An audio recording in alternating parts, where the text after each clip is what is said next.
And at this point, I'm happy to turn the microphone over to Lenny and today's presentation on employee engagement in a changing work landscape. Thank you, Marissa. Hello, everybody. It's my pleasure to be here with you today to talk about what I believe is an increasingly important topic with regard to the workplace. So let's just talk about what today's webinar is going to cover. We're going to begin by examining key factors impacting current and future, the current and future work landscape. We're going to define employee engagement and examine its importance. And finally, we're going to discuss some key employee engagement strategies. So what happens when an employee is disengaged? Anybody who is a Steve Harvey fan may remember this image. It's a video of a young man in the front who went to his place of employment, which was a cafe, and brought his doo-wop group with him so that he could sing to his bosses that he was quitting. Also, many of you may remember the JetBlue flight attendant who quit his job after an altercation with a passenger. And when the plane landed, he cursed everyone out over the PA system, grabbed 2 beers, deployed the inflatable emergency slide, and slid his way to freedom. Or the Alaska reporter who quit on TV Live and announced that she was instead going to be advocating for legal marijuana in her state. These 3 examples are pretty extreme, but they help highlight the point that when employees aren't engaged, the likelihood increases that they will quit or are more likely to quit. So we're going to start, just so I know who's on the line with us, with the listeners poll. And if you could answer which statement best describes your organization. Your organization does not have an employee engagement program. Your organization is interested in developing an employee engagement program. Or your organization has a robust employee engagement program. The poll is now open. I'm just waiting for some more folks to vote, and I'll be sharing with you with the results shortly. We're about 75%. Sounds good. Lenny, those are pretty funny examples of disengaged employees that you gave us. It's funny, but real, which is kind of scary also, because not everybody is going to do something so outlandish to let their bosses know that they're not satisfied or engaged at their job. There are so many other people that may do it very quietly, but it definitely can be a culture killer nonetheless. So the poll results are out. Can you see them on your screen? If not, I'll tell you what they are. I do not see them on my screen. Okay, so 50% of the individuals responded that their organization does have a robust employee engagement program. And That's then, great. Yeah, and then the other employees, half and half, don't have one or plans to have one. Okay. Those responses are right in line with what research is showing, and that is that 75% of employers recognize the value of employee engagement and are either in the process of planning to develop one, or are in the midst of administering an effective employee engagement program. So before we talk about engagement, I think it's important that we discuss what we're dealing with regard to the workplace, because I'm sure everybody would agree that work today is it's vastly different than it was for our parents, or even for those of us that are a little older, for us when we first began our career. So let's talk about the 5 trends that are shaping the work landscape, because it's important to sort of set that stage when you think about employee engagement and how it needs to be managed. So the 5 trends are new behaviors, technology, the millennial generation that's taking over the workforce now, mobility, and globalization.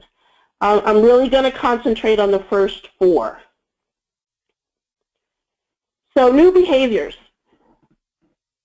They are being shaped by social technologies, and they're changing the conventional idea or the way that employees work and how they work and what they expect from their employers. Within the past 5 to 10 years, we've seen a dramatic shift in behavior, with people being more willing to share on LinkedIn with company history and their resume. They're willing to write blogs. They're willing to create a community on Facebook and even Instagram, and it's just a very social mindset.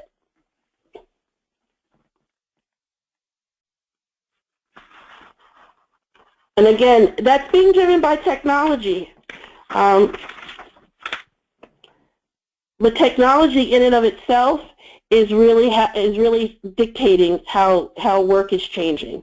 So first we have a shift to the cloud, where if you think about it, the cloud being the internet, and it powering things that don't require any resources on the part of the user. So we have our email as part of a cloud. We have different computer programs that we access from the cloud, and all of that is basically making employees much more autonomous, because they can download a program onto their computer all on their own. Now, of course, every company has its own IT policy, but employees still have that opportunity to download if they so choose and if they are able to. Collaboration programs like Jive or Chatter or Skype. We talked about the fact that our behaviors are demonstrating that we are much more open to share and be collaborative in our personal lives, and that there's a spill of that into the workplace. So a lot of these collaboration platforms are modeled after personal behaviors, after our personal lives. And then there's the Internet of Things, which is basically how different devices can connect to a network or connect to each other and share information wireless. And so usually it requires an individual to provide information, but the way things are going, all types of devices and items are going to be able to share information one to the other, and that's definitely having an impact on the way that we work. And then finally, big data. And data is produced and created via almost any action we take that connects, whether it's making a phone call, sending or watching a Netflix movie, buying or something on Amazon, filling out a review, playing a game online, uploading a document. All of those things generate data that demonstrate behaviors of those that are generating that data. So big data is definitely becoming a huge part of what's going on in the workplace. And then the millennial workforce.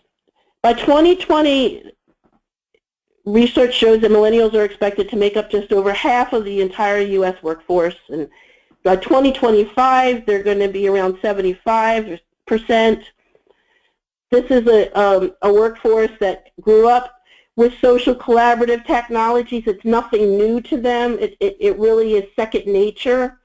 I often have to go to my 13-year-old son to ask for help on some of these things because it just is second nature to him and not so much for me. And they all bring a different work perspective to the office, to their job. For instance, millennials don't just work for a paycheck. They want a purpose. They have to have meaning in the work that they do. And they want to work for organizations with a mission and a purpose. Millennials are not pursuing job satisfaction. They're pursuing development. So they don't care about the bells and whistles found in many workplaces today. You know, all of the ping pong tables and latte machines and free food. They want purpose and development. That's what drives this generation. They don't want bosses. They want coaches. So the role of the old-style boss, which is command and control, that doesn't work for them. They care about having managers who can coach them, who value them as both people and employees, and who are willing to help them understand and build their strengths. Millennials are not looking for annual reviews. They want ongoing conversations. So they're looking for constant feedback. And so it's important to keep that in mind. And then they don't want to fix their weaknesses. They want to develop their strengths. Gallup discovered that weaknesses never develop into strengths, while strengths develop infinitely. So if you develop your strengths, you can continue moving forward. And that's what millennials are looking for. And then they're not just looking at work as their job. They really are seeing it as a part of their life. And so the fact that so many of these of people from this generation are going to be a part of the workforce, changing and ensuring that that the workplace is conducive to bringing out the best of them is going to be important.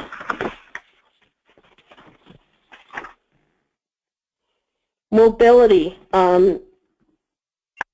driven by advances in technology. People no longer just think about working 9 to 5 to their offices. They're looking at telecommuting or working in a different area, having flexiplace, having a time of the workday that is conducive to more of a work-life balance. And that's what mobility is offering. And because there are mobile phones that are the standard for us, that is helping to drive this factor, this trend.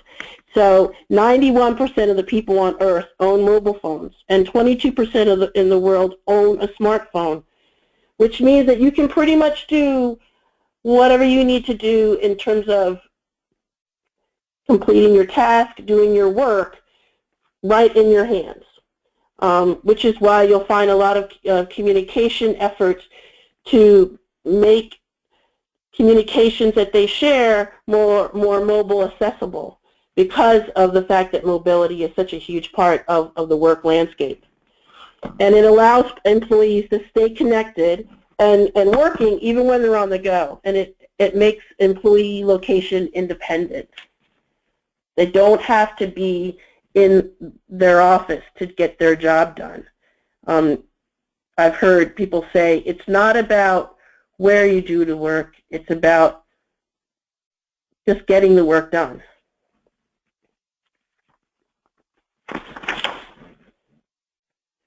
Okay, it's time for another listener's poll. Okay, what percentage of the U.S. workforce do you think is engaged at your organization? 50%, 32%, or 45%? So that poll is open. We're just waiting for some more folks to vote, and it looks like almost everyone has voted. So we're going to be sharing that poll. And then Marissa, if you want to give the results, that would be great.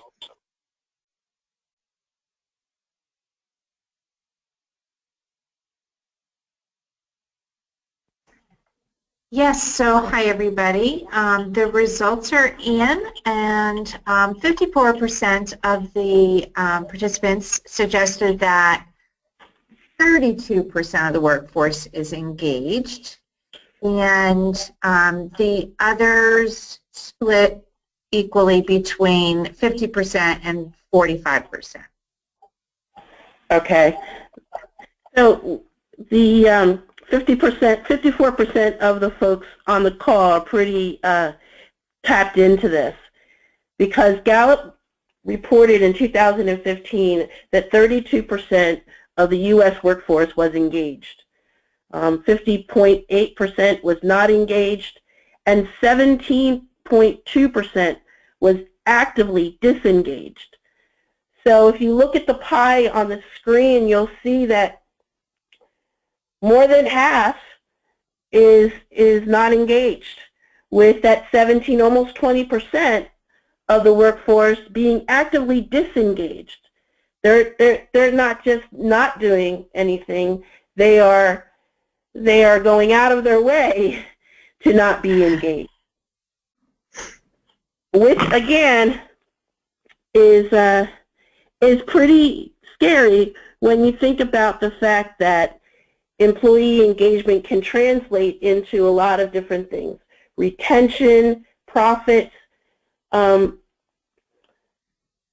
particularly retention and profits. And so if more than half of your workforce is not engaged or actively disengaged, your organization is going to be having difficulty with maintaining employees, with growing profits, because the lack of engagement is going to be working against those efforts. So let's talk about what employee engagement is. It's the emotional commitment an employee has toward an organization and its goals. And another good way to think about it is how much discretionary effort is an employee giving to its organization. And by that meaning, are they doing everything they possibly can to help the organization grow, to help the organization succeed? Are they giving as much at 5 p.m. as they give at 9 a.m.? Are they giving as much the Friday before a holiday as they might give that Monday? Discretionary effort. They're so engaged in doing the work and being a part of the organization growing and the organization succeeding that they demonstrate that no matter what time of day, no matter what day of the week. Let's talk about what it's not. So we talked about employee engagement being, the extent to which employees feel passionate about their jobs and are committed to the organization and the organization's goals, and the amount of discretionary effort that they put into their work. What some people often feel is that, or what some people often confuse employee engagement with, is employee satisfaction, how happy or content employees are, which stops short of addressing that employee's motivation or their involvement or their emotional commitment. And so you could have an employee who is satisfied with their job, with going to work every day, they go in, but they may be sitting and not fully doing all that they can do on their job. They may be taking a little nap after lunch. They may be taking a lunch hour that extends beyond an hour, and it gets closer to an hour and a half or 2 hours. So they're satisfied with where they work, but they're not engaged. They're not doing what they need to do in order to help the organization grow, succeed. And so that kind of brings me to the point of, well, why is employee engagement important? And it does. Research has shown that it impacts a business's bottom line. Again, it costs a whole lot to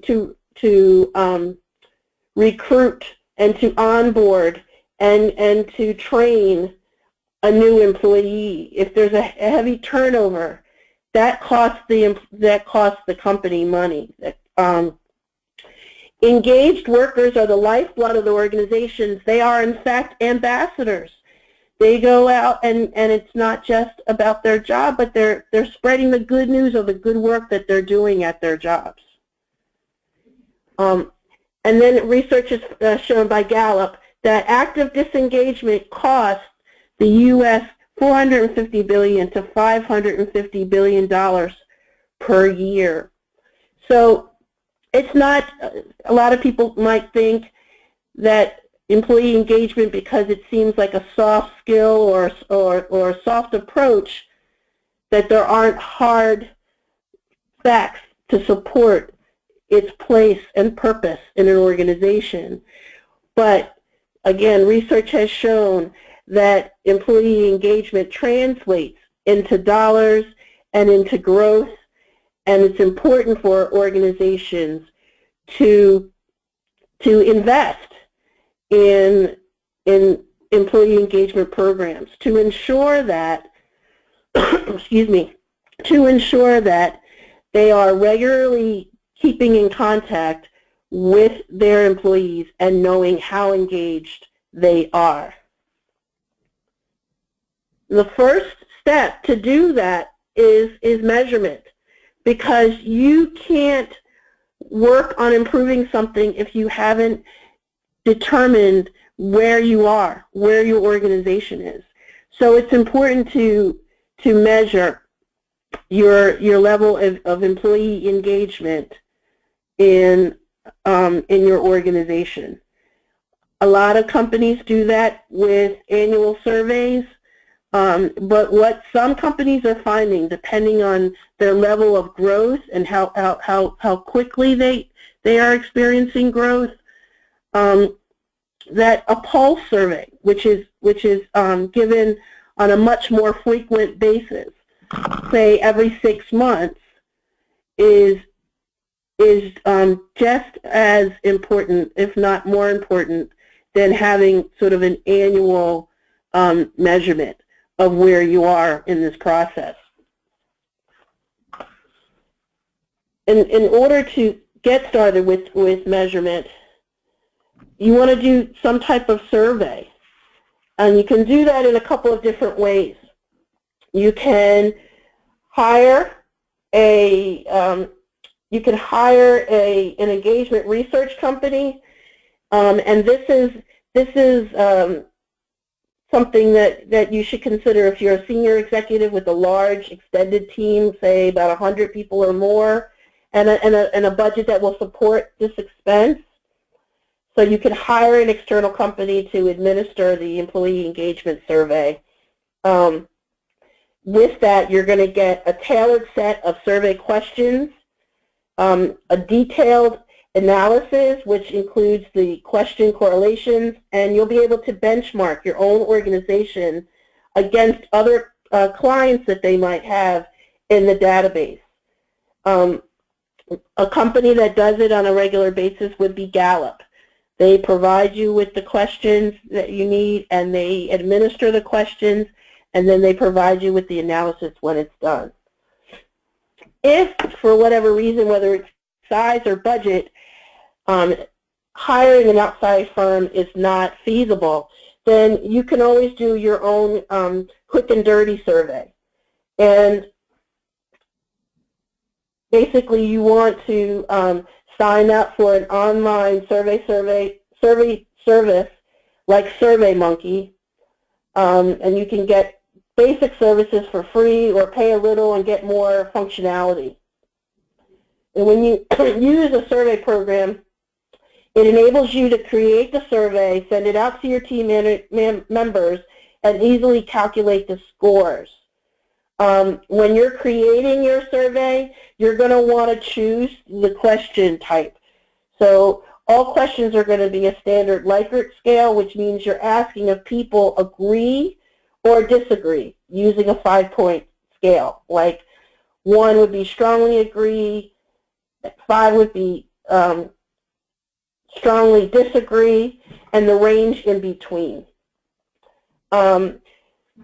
In terms of questions, you don't want to inundate your employees with so many, or overwhelm your employees with so many questions. You just want to get to the basic facts of the matter where they are, and you can do that with a couple of questions, no more than say 7 to 10. Things like, I'm extremely satisfied working for XYZ Corporation. I rarely think about finding a new job in a different company. I would recommend XYZ Corporation to my friends as a great place to work. There is a frequent two-way communication at XYZ Corporation. 5, XYZ Corporation provides me with sufficient opportunities for learning and development. I feel appreciated at work. I'm confident that XYZ Corporation has a bright future. Now, the first 3 questions that I mentioned, they measure current levels of engagement in terms of similar to how you would measure customer satisfaction. So if you want to see the overall engagement for your team, department, or company, you can average the scores for these questions for everybody in the group. Then the next 4 questions measure the key drivers of engagement: communication, growth, recognition, and trust.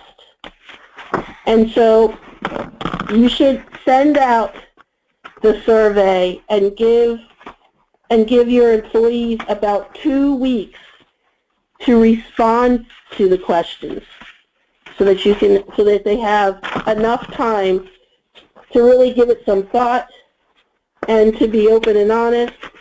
The one area that you're going to have a lack of when you're doing it yourself is confidentiality. It's a lot harder to have confidentiality when you're doing a survey on SurveyMonkey.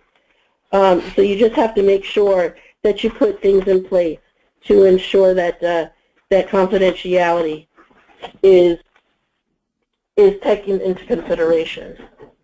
Lenny, it's Marissa. Yes. I have a question from the audience. Just wondering what your thought is about the efficacy of using surveys versus conversation, one-on-one conversations or team conversations, focus groups. Okay. At, measuring engagement. I would say that they're not mutually exclusive and that you should do both, because the idea is to capture the information. And so if you can do that in more than one way, I think you should. Because you may capture something in a one-on-one conversation that's going to give more specific information than a survey. So I don't think you can say one is better than the other. I think the important place to start would be using a survey to measure, but then I think you can complement that by using a focus group or going into one-on-one conversations. Thank you. So if ever,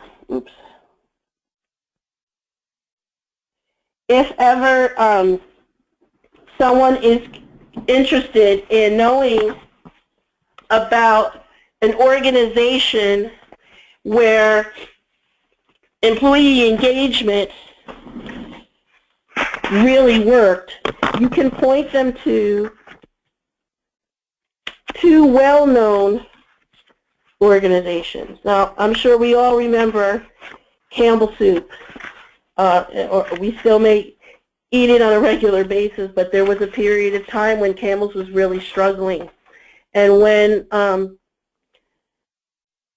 CEO Douglas Conant took over, he was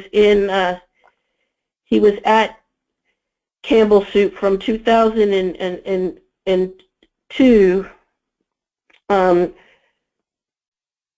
through 2011. The company was considered a beleaguered old brand, that sales for the largest product line in condensed soup had declined amid intense competition, and the company was rumored to be taken over.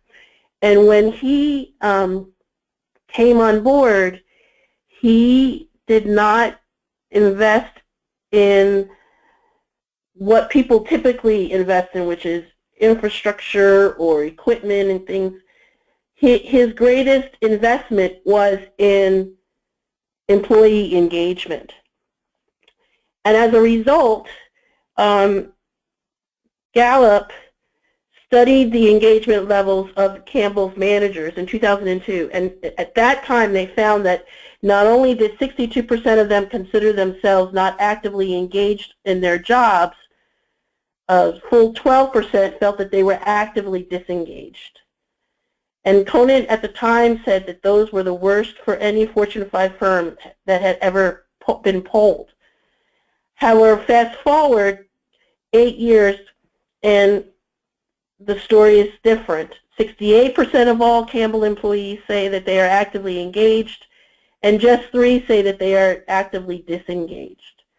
So it's an engagement ratio of 23-1, and Gallup considers 12-1 to be world-class. So he was able to take the company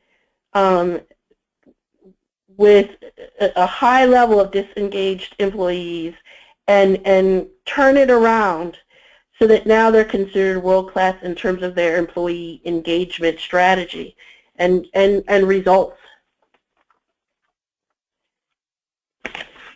And then Zappos, which is a wholly owned subsidiary of Amazon. It's got roughly 1,500 employees. It's headquartered in Las Vegas.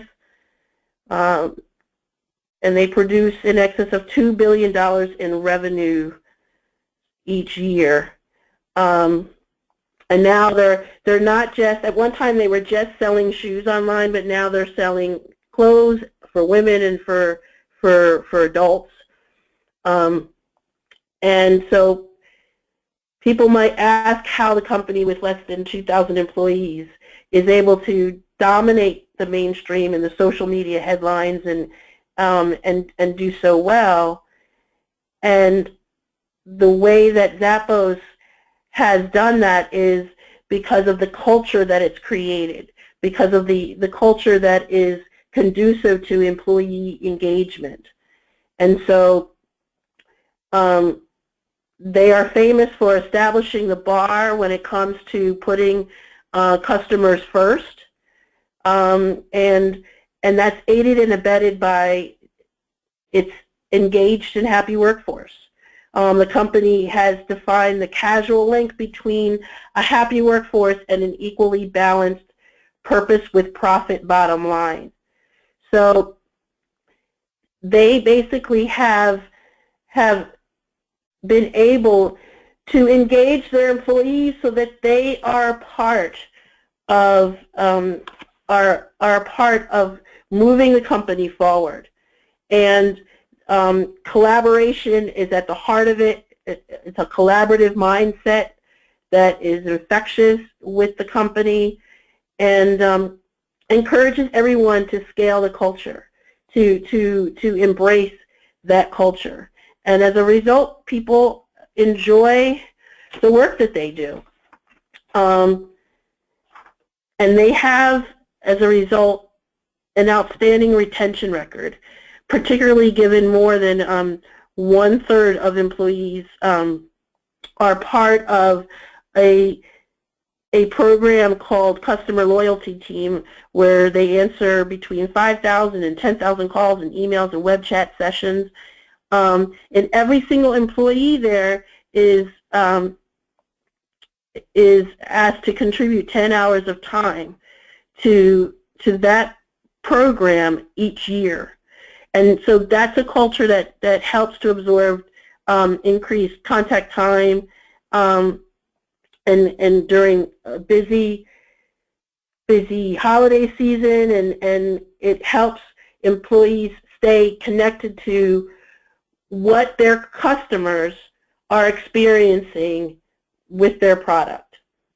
As a result, they have an outstanding retention record, and if you ask a Zappos employee about the exit statistics at the company, only 13% leave Zappos on a voluntary basis annually, whereas 7% are let go on an involuntary basis for various reasons. And that works out to be about 300 new Zappos employees being hired on an annual basis. So here are two well-known mainstream companies that are completely embracing employee engagement and demonstrating how employee engagement is contributing to their bottom line.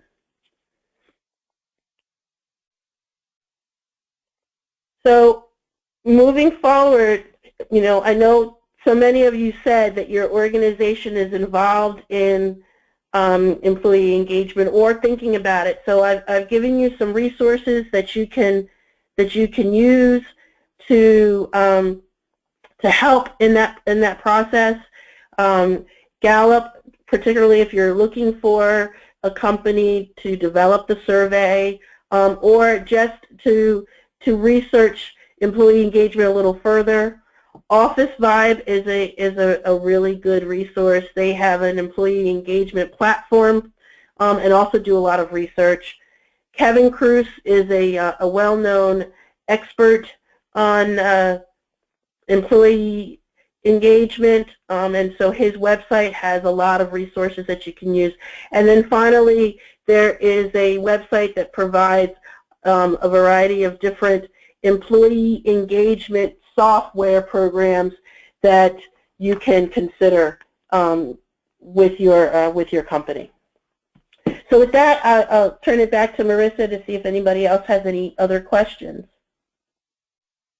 No, we don't have any in the pipeline at this time. There was one question at the end here that was looking for some recommendations from you about workshops or books, and I thought you pretty well covered that because of the importance of the supervisor's role in ensuring that each one of your employees is engaged, and honestly, each one of them may need a different solution to feel engaged. Exactly. I think a really good place to start for a supervisor would be to consider their own engagement drivers. So we talked about communications and recognition and how those are some of the drivers for employee engagement. But there is a personal engagement profile that people can take to determine where they are, because sometimes it's easier to really consider somebody else's when you started with your own. So if you go to www.kevincruz.com, which is one of the resources, that engagement profile is there and available for use, and sort of really tapping into where you are and how engaged you are might help you in terms of trying to engage the people on your team or your staff members as well. Very good.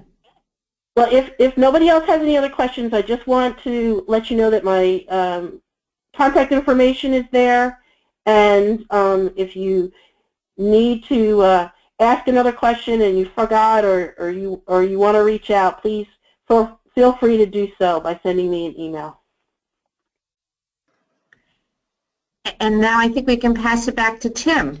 Okay. I also just want to quick remind everybody that this webinar is recorded, and we'll be posting the Lenny slides as well as a recording of this webinar on our website, alumniconnect.bryant.edu. But with that, on behalf of our Bryant Alumni Association, the Office of Alumni Engagement, we try to stay engaged here at Bryant. I'd like to thank Lenny and Marissa for an excellent presentation. But most of all, I'd like to thank all of you for joining us this afternoon. Again, look for that survey in our email, and this concludes today's webinar. Thanks, and have a great afternoon, everybody.